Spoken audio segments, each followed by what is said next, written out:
Well, actually, that brings me to my next question because, I mean, I know it's a long story because all those kinds of stories are, but I think people are always kind of interested in hearing, like, how did you get here? How, what was your path? And did you study journalism or broadcasting? How'd you get here? I did study journalism, but I studied it at a college called Virginia Tech, which wasn't known for its journalism school. In fact, I only went because my sister went.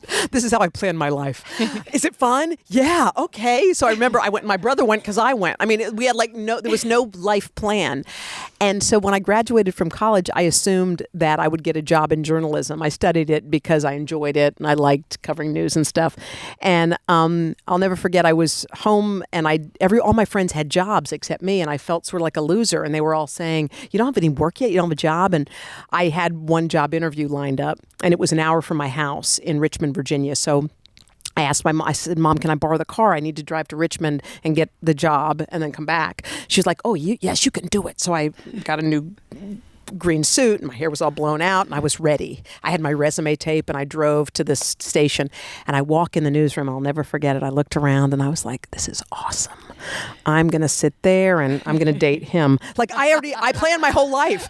And I remember the news director took my tape, he puts it in the machine, he played it for a couple of minutes and he stopped it and he said, "Oh, Hoda, you're not ready for Richmond. I don't know why someone sent you here, but you're too green. You're not good. Bye-bye." And I was like, oh, I hadn't thought about that. So as I'm sort of walking out, apologizing, the guy goes, wait. He goes, "Wait, before you go," he goes, "a buddy of mine is hiring 3 hours from here in Roanoke. He's looking for someone. I bet he'd hire you, but he's leaving for a conference tonight. If you catch him tonight, maybe he'll speak with you. Do you want me to call him and tell him that you're on your way?"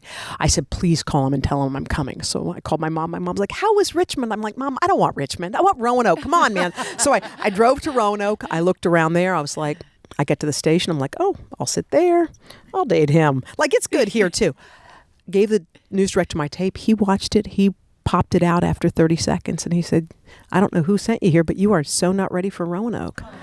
I'm like, "Who's not ready for Roanoke? I mean, it's Roanoke, Virginia. I mean, anyone should be able to get a job here." Guy's like, "You're not good. Bye."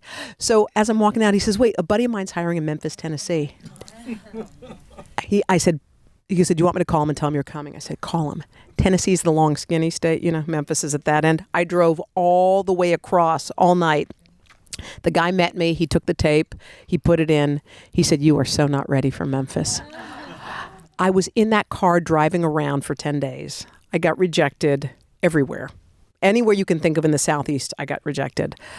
Birmingham, Alabama 3 times, Dothan, all the way down into the bottom of the Panhandle. And finally, my mom needed the car, and I had to go home. And time to go. Mom had left the house. My mom was like, she was a shut-in. Hello. And I started to drive home, and I got lost. And, God gives you a sign. I literally got lost in Mississippi because I was listening to James Taylor and sad and driving aimlessly. And I saw a physical sign that said, "Greenville, Mississippi, our eye is on you." It had like a CBS eye. News Center 15, WXVT. I said, "I'm going to go there and get rejected." So I go in there and this little short guy comes up and he's like, "How you doing? I'm Stan Sandroni. I was sports director yesterday and they promoted me." I was like, "To news director." I was like, "Oh, goody. Oh my, what's your name?" I go, "I'm Hoda. Come on in, Hilda. Let me see that tape. See what you got." He puts the tape in the machine. He plays it. He watches this terrible, horrible 30 minutes. And my heart is pounding because I'm watching Stan watch it because I can't believe someone's watching the whole tape. And when it was over, he looked at me and I'll never forget it. He goes, "Hilda?" And I said, "Yes." He said, "I like what I see." I said, "You do?" I was like crying, and the man hired me on the spot that day. And it just reminded me that you just need one person to love you. You don't need everybody. And sometimes you think you need every single person to think you're good. You don't. You need one. And Stan was my one.